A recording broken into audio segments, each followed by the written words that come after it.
जय स्वामीनारायण विद्यार्थी मित्रों, बायोलॉजी ई विद्याना क्लास में आपનું स्वागत है। नेक्स्ट गया विडियो लेक्चर में આપણે समझ्या था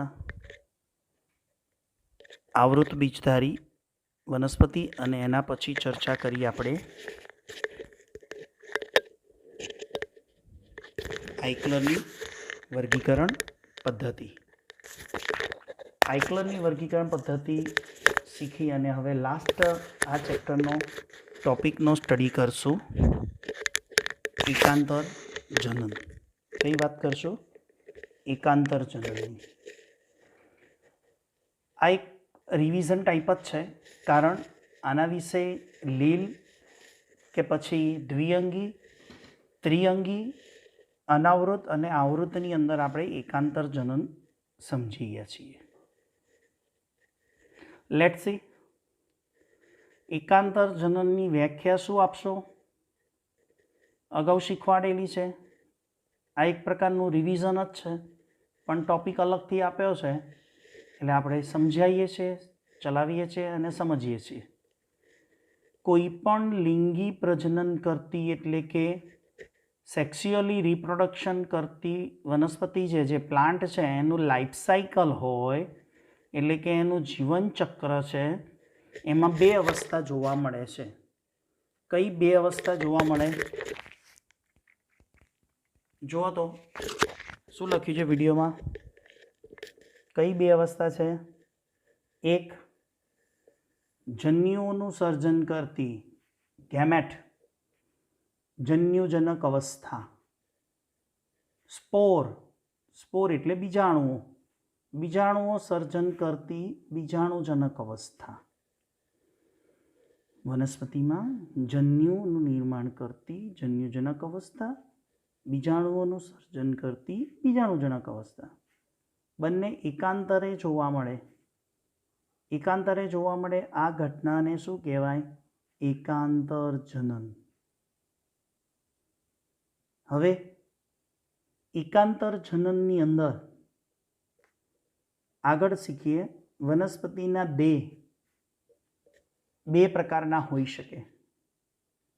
તમને થશે કઈ રીતે વનસ્પતિના દેહ બે હોય? જે કોઈ વનસ્પતિ છે એના કોષોની અંદર રંગસૂત્રોની સંખ્યા તમે ચેક કરો ને તો એકકીય હોય, તો એ વનસ્પતિ દેહ કેવો કહેવાય? એકકીય। જ્યારે કેટલીક વનસ્પતિના દેહ દ્વિકીય હોય કે જેમાં રંગસૂત્રોની સંખ્યા શું હોય? 2n। તમે મિત્રો યાદ રાખો, તમને ખ્યાલ હશે, n એટલે રંગસૂત્રની સંખ્યા। ઓકે, એટલે 2n એટલે જેટલા રંગસૂત્રો છે એના ગુણ્યા 2 એટલે ડબલ હોય। એટલે એવો વનસ્પતિનો દેહ દ્વિકીય વનસ્પતિ દેહ હોય। વનસ્પતિમાં હંમેશા કાં તો એકકીય દેહ હોય, એકકીય એટલે રંગસૂત્રોની સંખ્યા n પ્રકારની હોય, કાં તો વનસ્પતિનો દેહ દ્વિકીય હોય એટલે કે 2n પ્રકારનો હોય। હવે એકકીય વનસ્પતિ દેહનું નિર્માણ કેવી રીતે થાય? તો એકકીય વનસ્પતિ દેહનું નિર્માણ એટલે એકકીય વનસ્પતિનો દેહ એ જન્યુજનક અવસ્થાનું પ્રતિનિધિત્વ કરે છે। એટલે કે વનસ્પતિના દેહની અંદર રંગસૂત્રોની સંખ્યા n હોય એ જન્યુજનક અવસ્થાનું પ્રતિનિધિત્વ કરે છે, એટલે કે જન્યુજનક અવસ્થા દર્શાવે છે। અને આવો દેહ ક્યારે બને? સંભાજનથી જન્યુઓ સર્જે। એટલે કે આવો વનસ્પતિના દેહની અંદર સંભાજનની ઘટના થાય અને સંભાજનની ઘટનાથી જન્યુઓ સર્જાય। એટલે વનસ્પતિના દેહમાંથી સંભાજન થાય એટલે કે વનસ્પતિના દેહમાં રંગસૂત્રની સંખ્યા n છે અને જ્યારે જન્યુઓ સર્જાય ત્યારે રંગસૂત્રોની સંખ્યા કેટલી હોવી જોઈએ? n। સમજો, કોઈ એક વનસ્પતિ છે, એની અંદર રંગસૂત્રોની સંખ્યા એના દેહમાં n છે, n એટલે રંગસૂત્રની સંખ્યા, એકકીય છે. હવે જ્યારે એ વનસ્પતિ નરજન્યુ સર્જે અને માદાજન્યુ સર્જે, એટલે નોંધી રાખજો, હંમેશા જન્યુઓ છે ને, હંમેશા જન્યુઓ અને જન્યુઓમાં રંગસૂત્રોની સંખ્યા n જ હોય. વનસ્પતિનો દેહ દ્વિકીય હોય કે એકકીય હોય, સમજો, વનસ્પતિનો દેહ દ્વિકીય હોય કે એકકીય હોય, પણ જન્યુઓ હંમેશા કેવા હોય? n જ હોય. ચલો આજે એક સમજૂતી તમને દર્શાવું.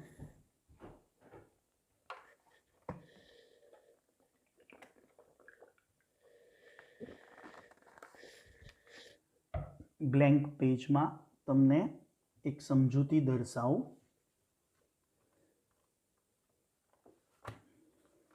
આપણે એ સમજૂતીનું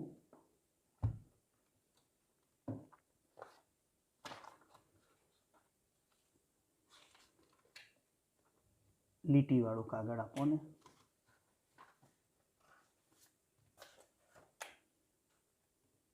જસ્ટ હોલ્ડ ઓન.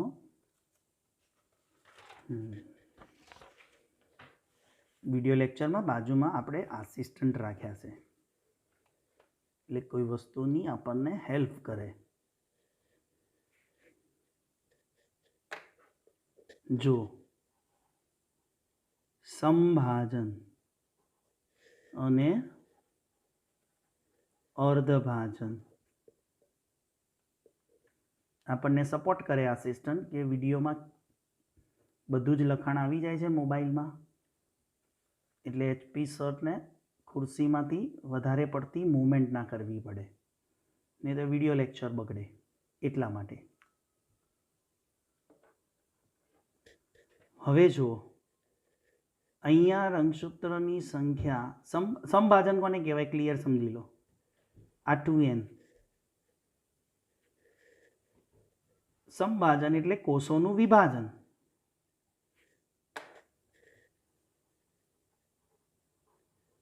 કોષ વિભાજન બે પ્રકારે થાય,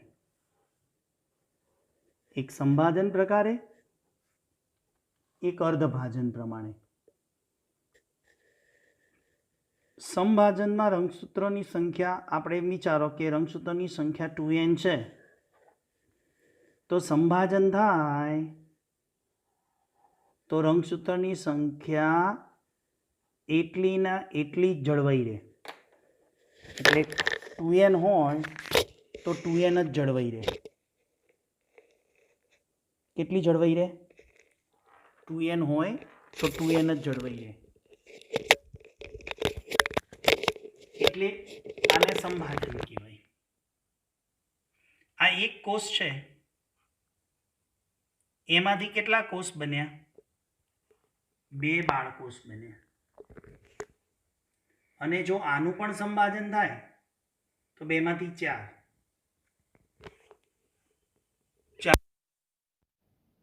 8, 8 માંથી 16, એ બધામાં રંગસૂત્રોની સંખ્યા મૂળ માતૃકોષના જેટલી જ હોય, એટલે કે મુખ્ય કોષ જેટલી. જ્યારે અર્ધ વિભાજનમાં જુઓ 2n હોય તો પહેલા તબક્કામાં રંગસૂત્રોની સંખ્યા અડધી થઈ જાય, એટલે અર્ધીકરણ કહેવાય. અર્ધભાજન અને અર્ધીકરણ એક જ. પછી આ અર્ધભાજનની ઘટના આ અપૂર્ણ છે. સંપૂર્ણ ક્યારે કહેવાય? હજી એનો બીજો તબક્કો આગળ વધે. આ બીજો તબક્કો જે છે ને મિત્રો, આ બીજો તબક્કો એ સંભાજન જેવો હોય. એટલે કે આ કોષ છે ને, એમાં રંગસૂત્રોની સંખ્યા n છે, તો આમાંથી 2 સર્જાયા તો એમાં રંગસૂત્રોની સંખ્યા એટલી ને એટલી જ રહે. આને એક સંપૂર્ણ અર્ધીકરણ કહેવાય. આ અર્ધીકરણ થાય એટલે કેટલા બાળકોષ થાય? 4 બાળકોષ. જો આ તમને મેં ડિફરન્સ સમજાવી દીધો સંભાજન અને અર્ધભાજનનો. ક્લિયર? સંભાજનમાં સંભાજનમાં એકમાંથી બે કોષ બને, બંનેમાં બાળકોષ કેટલા હોય? 2. પણ એ બાળકોષમાં રંગસૂત્રોની સંખ્યા કેટલી હોય? મુખ્ય કોષ જેટલી જ. એટલે અહીંયા 24 હોય તો અહીંયા 24 જ હોય. અને આ સંભાજનની ઘટના છે ને દેહ નિર્માણમાં થાય, શરીરનું નિર્માણ કરવામાં, આપણા બોડીના અંગો વિકસાવવામાં, અંગો બનાવવામાં. આપણું શરીર એક કોષમાંથી જ બહુકોષી બન્યું છે, પણ એ બહુકોષી શરીર આ સંભાજનની ઘટનાથી બને. જ્યારે શુક્રકોષ હોય એટલે કે મેલ ગેમેટ અને ફિમેલ ગેમેટ હોય એટલે કે સંતતિ ઉત્પન્ન કરવા માટે શુક્રકોષ અને અંડકોષની મદદ જરૂર પડે. ત્યારે શુક્રકોષમાં મનુષ્યમાં 46 રંગસૂત્રો હોય તો અહીંયા 23 થાય, પછી અહીંયા 23 જ રહે, અને આ ફલનમાં જાય અને અંડકોષ ફલનમાં આવે એટલે પાછા 23 ના 46 થઈ જાય. એટલે જન્યુઓમાં હંમેશા અર્ધીકરણ થાય. હવે આપણે અહીંયા જે ચર્ચા કરીએ છીએ ને એ શું છે? વનસ્પતિનો દેહ. મેં કીધું રાઈટ, વનસ્પતિનો દેહ શું કીધું મેં? એકકીય હોય કાં તો દ્વિકીય હોય. વનસ્પતિનો દેહ 2n હોય કાં તો વનસ્પતિનો દેહ એકકીય હોય. અને જ્યારે જન્યુઓ સર્જાશે ને એ જન્યુઓ હંમેશા કેવા હોય? એના જ હોય. તો હવે માની લો કે આ વનસ્પતિના દેહનો એક કોષ છે, આ એકકીય વનસ્પતિના દેહનો કોષ છે, તો એમાંથી જન્યુ બનાવવા હોય તો શું થવું જોઈએ? તો NN હોય. સંભાજન તો એકકીય હોય તો શું થાય? વનસ્પતિના દેહમાં સંભાજન થાય. અને જો વનસ્પતિનો દેહ દ્વિકીય હોય પણ જન્યુઓ તો હંમેશા કેવા હોય? એના જ હોય. શુક્રકોષ, અંડકોષ એના જ હોય. વનસ્પતિનો નરજન્યુ, માદાજન્યુ અંડકોષ સુધી પહોંચે ને તો એ નરજન્યુઓ એના જ હોય અને અંડકોષ પણ એના જ હોય. તો વનસ્પતિનો દેહ જો દ્વિકીય હોય તો શું થાય?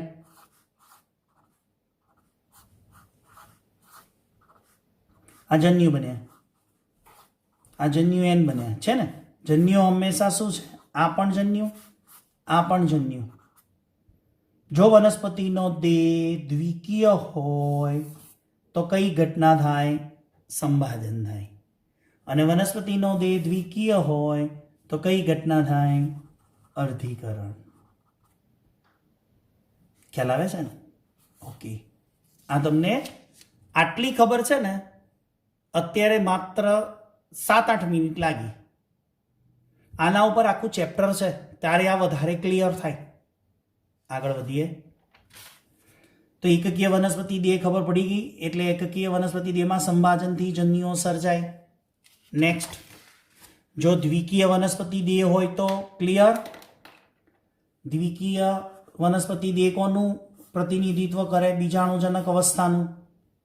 બીજાણુજનક અવસ્થાનું પ્રતિનિધિત્વ કરે સ્પોરો સ્ટેજ, સ્પોર. હવે એ દ્વિકીય વનસ્પતિ દેહ ક્યારે બને? ફલન ક્રિયા. ફલનમાં કોણ આયા? જન્યુ આયા. કયા જન્યુ આયા? નરજન્યુ. અને કયા જન્યુ આયા? માદા. આ નરની સંજ્ઞા છે અને આ માદાની સંજ્ઞા. આ નરજન્યુ માદાજન્યુ સાથે ફલન થયું. આમાં રંગસૂત્રની સંખ્યા n, આમાં રંગસૂત્રની સંખ્યા n. તો ફલન થયું, ફલિતાંડ બન્યું. ફલિતાંડ એટલે યુગ્મનજ, ઝાયગોટ. તો યુગ્મનજમાં પાછા કેટલા રંગસૂત્રો થઈ ગયા? NN 2n. આને કહેવાય બીજાણુજનક દેહ. સમજો. કોઈ ક્વેરી હોય તો આપણે ફરી સમજાવીશું, પણ એ પહેલાં વિડીયો રિવાઇન્ડ કરજો, મારા શબ્દોને પકડજો, મારા શબ્દોને ઝીલજો, મારા શબ્દોને બરાબર સાંભળજો અને વિડીયો જોઈને સમજવાનો પ્રયત્ન કરજો. આગળ, હવે એકાંતર જનનના આધારે વિવિધ વનસ્પતિ સમૂહનું જીવન ચક્ર. એકાંતર જનનને આધારે વિવિધ વનસ્પતિ સમૂહ એટલે આપણી પાસે લીલ છે, દ્વિઅંગી છે, ત્રિઅંગી, અનાવૃત, આવૃત છે. તો એમાં કયા પ્રકારના જીવનચક્ર? બધા જ જીવનચક્ર શીખવાડી દીધા છે, પણ અહીંયા થિયરી પ્રમાણે શોર્ટ આઉટ કરી દઈશું. એક જીવનચક્ર છે પહેલું એકવિધ જીવનચક્ર. એકવિધ એટલે એક વિધિ દ્વારા થાય. દ્વિવિધ જીવનચક્ર એટલે દ્વિવિધ એટલે કે બે વિધિ દ્વારા થાય. અને એક દ્વિવિધ જીવનચક્ર. તો કેટલા પ્રકારના જીવનચક્રો છે ટોટલ? 3 પ્રકારના. એકવિધ જીવનચક્ર, દ્વિવિધ જીવનચક્ર અને એક દ્વિવિધ જીવનચક્ર. આ જીવનચક્રની વિવિધ ભાતો છે. વિવિધ ભાત છે, દાળ નહીં. વિદ્યાર્થી મિત્રો, વિવિધ ભાત એટલે વિવિધ રીત છે, દાળ ભાતની ભાત નહીં. હા, એટલે વિવિધ રીતો કઈ કઈ? એકવિધ, દ્વિવિધ અને એક દ્વિવિધ. એકવિધ જીવનચક્ર કોનામાં જોવા મળે? વોલ્વોક્સ અને સ્પાયરોગાયરા. કોણ છે? લીલ છે. દ્વિવિધ જીવનચક્ર કોનામાં જોવા મળે? અનાવૃત બીજધારીમાં અને આવૃત બીજધારીમાં. તો આ બે વનસ્પતિઓ કઈ છે? બીજધારી. એક દ્વિવિધ જીવનચક્ર કોનામાં જોવા મળે? દ્વિઅંગી અને ત્રિઅંગીમાં જોવા મળશે. ચલો, આ 3 પ્રકારના જીવનચક્રને આપણે વારાફરથી એક એક જીવનચક્રને આકૃતિ સહિત સમજીશું. તો નેક્સ્ટ ટોપિકની ચર્ચા કરીએ આપણે એકવિધ જીવનચક્ર. ચલો તારે નેક્સ્ટ જોઈએ. પહેલું એકવિધ જીવનચક્ર. રાઈટ? પહેલા એકવિધ જીવનચક્ર કોનામાં જોવા મળે? વોલ્વોક્સ, સ્પાયરોગાયરા અને ક્લેમિડોમોનાસ નામની કેટલીક જાતિની લીલ. તો એકવિધ જીવનચક્ર કોનામાં જોવા મળે? લીલમાં. ક્લિયર? વોલ્વોક્સ, સ્પાયરોગાયરા, ક્લેમિડોમોનાસ ની કેટલીક જાતિઓ લખે છે, એટલે એનો અર્થ ક્લેમિડોમોનાસની કઈ જાતિ? તો જુદી જુદી જાતિઓ છે, એમાંની કેટલીક જાતિઓ. બરાબર? હવે અહીં આકૃતિ સાથે સમજાવવાનો પ્રયત્ન કર્યો છે. આ આકૃતિ મિત્રો પરીક્ષા લક્ષી છે, એટલે પરીક્ષામાં દોરવાની પૂછાય. ચલો આગળ.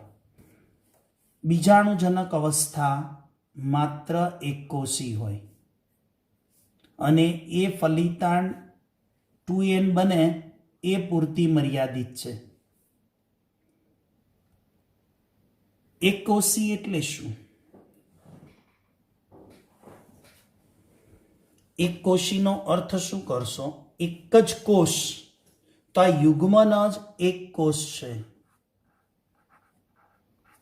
એટલે કે યુગ્મન જ પૂરતી જ છે. આ યુગ્મન જ દેખાય છે ને અહીંયા મિત્રો, એ એક કોષ જ છે. એક કોષ એટલે નરજન્યુ માદાજન્યુનું ફલન થઈને એક કોષ બને, ફલિતાંડ બને ને એને યુગ્મન જ કહેવાય. એટલે કે છે બીજાણુજનક અવસ્થા. જો આ એક પીઝા જેવું દોર્યું છે ને ત્રિકોણ, એની અંદર તમને બીજાણુજનક અવસ્થા દેખાય છે. યા એમાં યુગ્મન જ છે, અને યુગ્મન જ ની અંદર રંગસૂત્ર 2n હોય, પણ કોષ કેટલો છે? એક જ. એટલે કે બીજાણુજનક અવસ્થા માત્ર એક કોષી, ફલિતાંડના નિર્માણ પૂરતી જ હોય. ફલિતાંડનું નિર્માણ થાય એટલે બીજાણુજનકનો એન્ડ, બીજાણુજનકનો અંત અને જન્યુજનકનો પ્રારંભ. તો જો આ જન્યુજનકનો અહીંથી પ્રારંભ છે, તો આ ભાગ અહીંયાથી શું બતાવે છે? જન્યુજનકનો પ્રારંભ બતાવે છે. અને જન્યુજનકનો એન્ડ ક્યાં સુધી હોય? ફલન થાય ત્યાં સુધી. જેવું ફલન થઈ ગયું, કઈ અવસ્થા શરૂ? બીજાણુજનક. ફલન થયા પછી બીજાણુજનકનો પ્રારંભ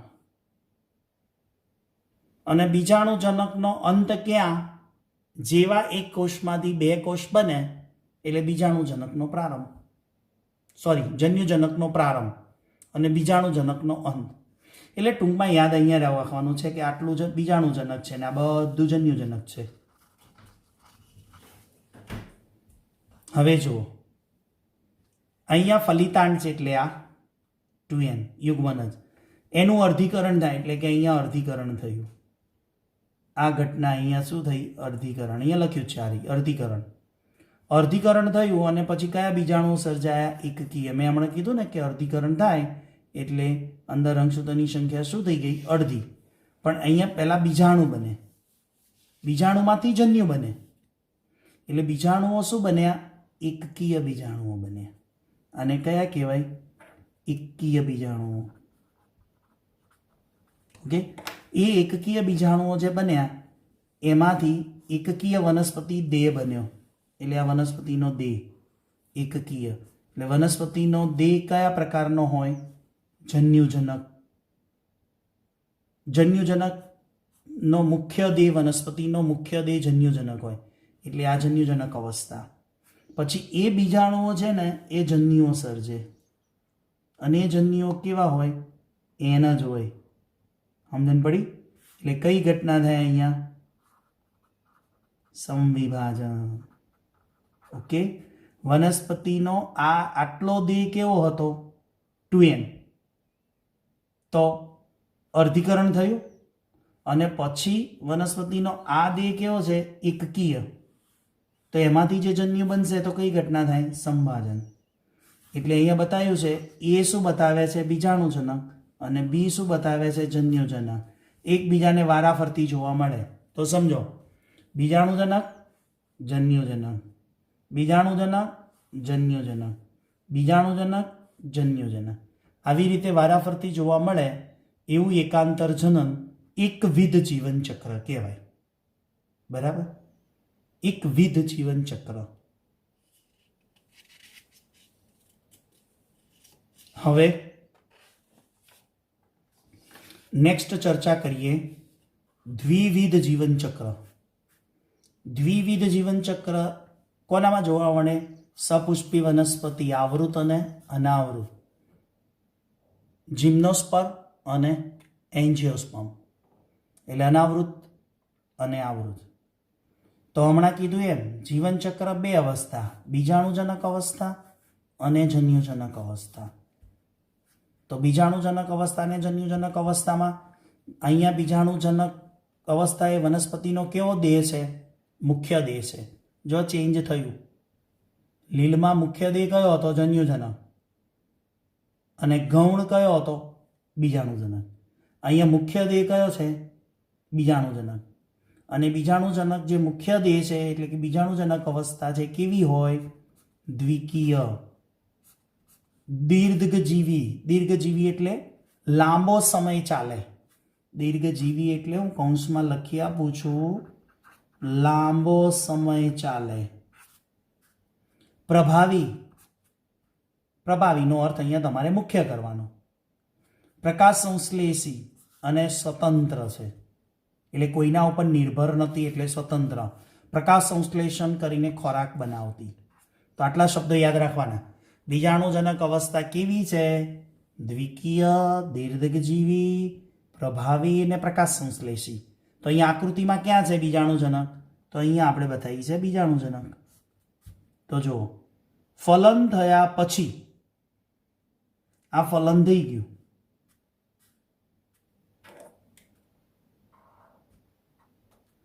ફલન થયા પછી કઈ અવસ્થા શરૂ થઈ ગઈ? બીજાણુજનક. એમાં યુગ્મન જ આવી ગયું. પછી યુગ્મનજમાંથી બહુકોષી વનસ્પતિ દેહ બને. એટલે એક કોષમાંથી ઘણા બધા કોષ બનીને આખો વનસ્પતિનો દેહનું નિર્માણ કરે. અને વનસ્પતિનો દેહ બહુકોષી હોય. અને એ વનસ્પતિનો દેહ બહુકોષી છે પછી એ વનસ્પતિને શું આવે? પુષ્પો. પુષ્પમાં પુંકેસર, સ્ત્રીકેસર અને એ જન્યુઓ સર્જે. એટલે લઘુ બીજાણુ માતૃકોષ, મહાબીજાણુ માતૃકોષ, માદાજન્યુ અને નરજન્યુ. ઓકે, અને પછી એ જે જન્યુઓ સર્જાય અને જન્યુઓ સર્જાય ત્યાં સુધી, જન્યુઓનું સર્જન થાય ત્યાં સુધી બીજાણુજનક અવસ્થા પૂરી થાય. અને જેવા જન્યુઓ સર્જાય એવા જન્યુજનક અવસ્થાનો પ્રારંભ થાય. અને જન્યુજનક અવસ્થા જન્યુઓ સર્જન પૂરતી જ હોય. જો અહીંયા જન્યુઓ સર્જાયા પછી અહીંયા ફલન થઈ ગયા, એટલે જન્યુજનક અવસ્થા માત્ર જન્યુઓ સર્જન પૂરતી હોય. એટલે એનો અર્થ કે જન્યુઓ એકકીય હોય, ટૂંકજીવી છે. ટૂંકજીવી એટલે થોડોક સમય ચાલે. એટલે કે જન્યુઓનું સર્જન થાય અને પછી જન્યુઓનું ફલન થઈ જાય એટલે એ પૂરી થઈ જાય. ગૌણ, કેમ ગૌણ? કેમ કે આ જન્યુઓ સર્જાયા ક્યારે? બીજાણુજનક અવસ્થામાંથી.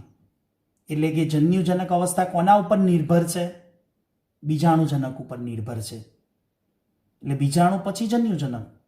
અને પરોપજીવી કેમ? કે જન્યુઓને પોષણ અને ખોરાક અને બધું કોણમાંથી મળે? બીજાણુજનકમાંથી. એટલે જન્યુજનક પરોપજીવી કહેવાય અને બીજાણુજનક એ કેવી કહેવાય?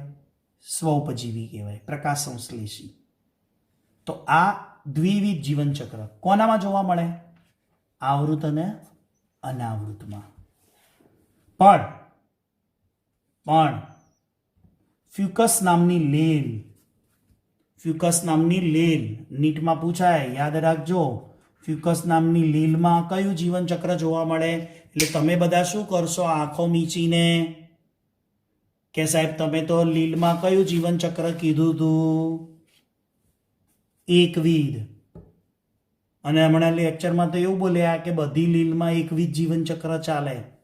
એવું નહીં. અપવાદ તરીકે ફ્યુકસ નામની લીલમાં દ્વિવિધ જીવનચક્ર ચાલે. રાઈટ? ચલો તારે નેક્સ્ટ આપણે જોઈશું એક દ્વિવિધ જીવન ચક્ર. ચલો તારે નેક્સ્ટ ચર્ચા કરીએ એકવિધ દ્વિવિધ જીવન ચક્ર. એટલે એકવિધ અને દ્વિવિધ બે ભેગું જોવા મળે, વિવિધ ભાત જોવા મળે. દ્વિઅંગી અને ત્રિઅંગીમાં. કોનામાં? દ્વિઅંગી ને ત્રિઅંગીમાં. સેમ વસ્તુ, બીજાણુજનક અને જન્યુજનક બંને વારાફરતી જોવા મળે. પણ નોંધ રાખજો, બીજાણુજનક પણ અહીંયા બહુકોષી છે અને જન્યુજનક પણ બહુકોષી છે.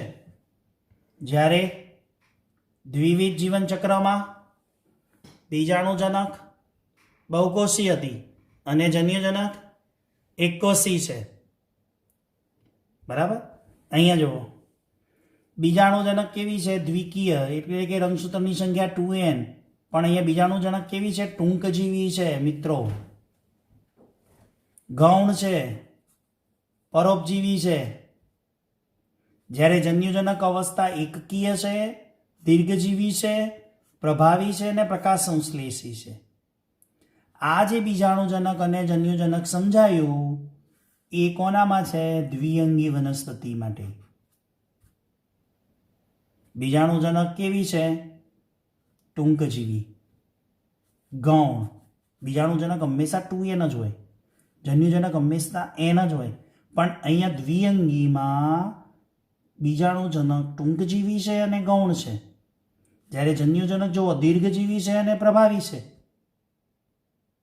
ઓકે, આકૃતિ દ્વિઅંગી અને ત્રિઅંગીમાં કોમન છે. અહીંયા જુઓ, આ કયો ભાગ બતાવ્યો છે? એ એટલે બીજાણુજનક અને બી જન્યુજનક. ઓકે, તો અહીંયા ફલન થાય, ફલન થયા પછી યુગ્મનજ બને, યુગ્મનજમાંથી બીજાણુજનક બને. એટલે આ બધું 2n થયું. ફલન થાય એટલે 2n, યુગ્મનજ 2n અને એમાંથી વનસ્પતિ 2 બને એટલે કે 2n. જ્યારે અહીંયા બીજાણુઓ જે સર્જાયા 2n માંથી n, એ બીજાણુઓ n છે એટલે એકકીય છે પણ બહુકોષી. કોષી બહુકોષી, પણ રંગસૂત્રની દ્રષ્ટિએ એકકીય કહેવાય. તો આટલો ભાગ જન્યુજનક અને આટલો ભાગ બીજાણુજનક. તો આ વનસ્પતિ દ્વિઅંગી માટે યાદ રાખો. જો ત્રિઅંગીમાં શું થાય છે? ઊંધું થઈ જાય છે. ત્રિઅંગીમાં બીજાણુજનક અને જન્યુજનક તો હોય જ, પણ અહીંયા દ્વિકીય તો હોય જ 2n, અને આ એકકીય તો હોય જ. પણ અહીંયા જો બીજાણુજનક ત્રિઅંગીમાં કેવી થઈ ગઈ? આ ત્રિઅંગી વનસ્પતિ માટે છે. ત્રિઅંગીમાં દીર્ઘજીવી બીજાણુજનક અને જન્યુજનક કેવી? ટૂંકજીવી. બીજાણુજનક દીર્ઘજીવી અને પ્રભાવી. જન્યુજનક કેવી છે? ટૂંકજીવી અને એકકીય, ટૂંકજીવી અને ગૌણ. જ્યારે બીજાણુજનક અહીંયા પ્રકાશ સંશ્લેષી અને અહીંયા પરોપજીવી, મૃતોપજીવી કે સ્વયંપોષી. તો તમારે શું કરવાનું? એક બાજુ લખવાનું દ્વિઅંગી અને બીજી બાજુ લખવાનું ત્રિઅંગી. દ્વિઅંગીમાં જીવનચક્ર અને ત્રિઅંગીમાં જીવનચક્ર. અને પછી આ પેરેગ્રાફ બધા સામસામે મૂકવાના. દ્વિઅંગીના પેરેગ્રાફ દ્વિઅંગીમાં મૂકજો, ત્રિઅંગીના આ પેરેગ્રાફ ત્રિઅંગીમાં મૂકજો. ઓટોમેટિક તમને સામસામે મૂકશો ને એટલે ક્લિયર થઈ જશે. જો હું અહીંયા મૂકીને બતાવું.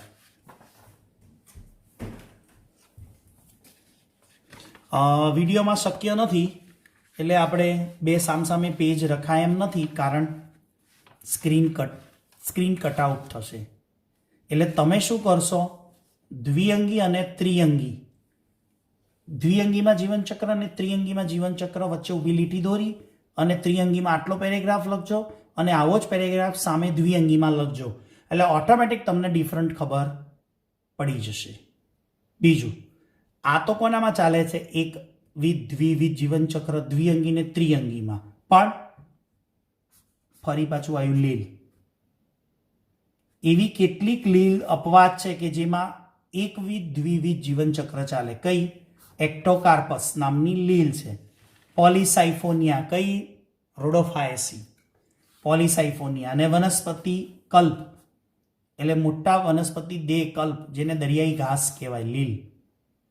એમાં આ બધી લીલ છે: એક્ટોકાર્પસ, પોલિસાઇફોનિયા અને દરિયાઈ લીલ. તો દ્વિઅંગીને ત્રિઅંગીમાં જોવા મળતું હોય છતાંય એવી અપવાદ તરીકે લીલ છે. તો મિત્રો એવું કહી શકાય કે લીલ ખાલી લીલ લખે કે લીલની અંદર કયા પ્રકારનું જીવનચક્ર જોવા મળે? એકવિધ પણ હોય, દ્વિવિધ પણ હોય, એકવિધ દ્વિવિધ પણ હોય. એટલે ત્રણેય પ્રકારના જીવનચક્ર લીલમાં જોવા મળે. માત્ર લીલ પૂછે તો, લીલ શબ્દ વાપરે તો. પણ પર્ટિક્યુલર તમને કોઈ નામ ને જાતિ પૂછે તો તમારે થોડુંક શોર્ટ આઉટ કરવું પડે. કે એક્ટોકાર્પસ પૂછે તો તમારે કયું આવે? ક્લેમિડોમોનાસ કે તો કયું આવે? તો ક્લિયર મિત્રો? તો આ થયું આપણું ત્રીજું ચેપ્ટર, વનસ્પતિ સૃષ્ટિ. એનો એન્ડ એકાંતર જનન સાથે પૂર્ણ કરીએ છીએ.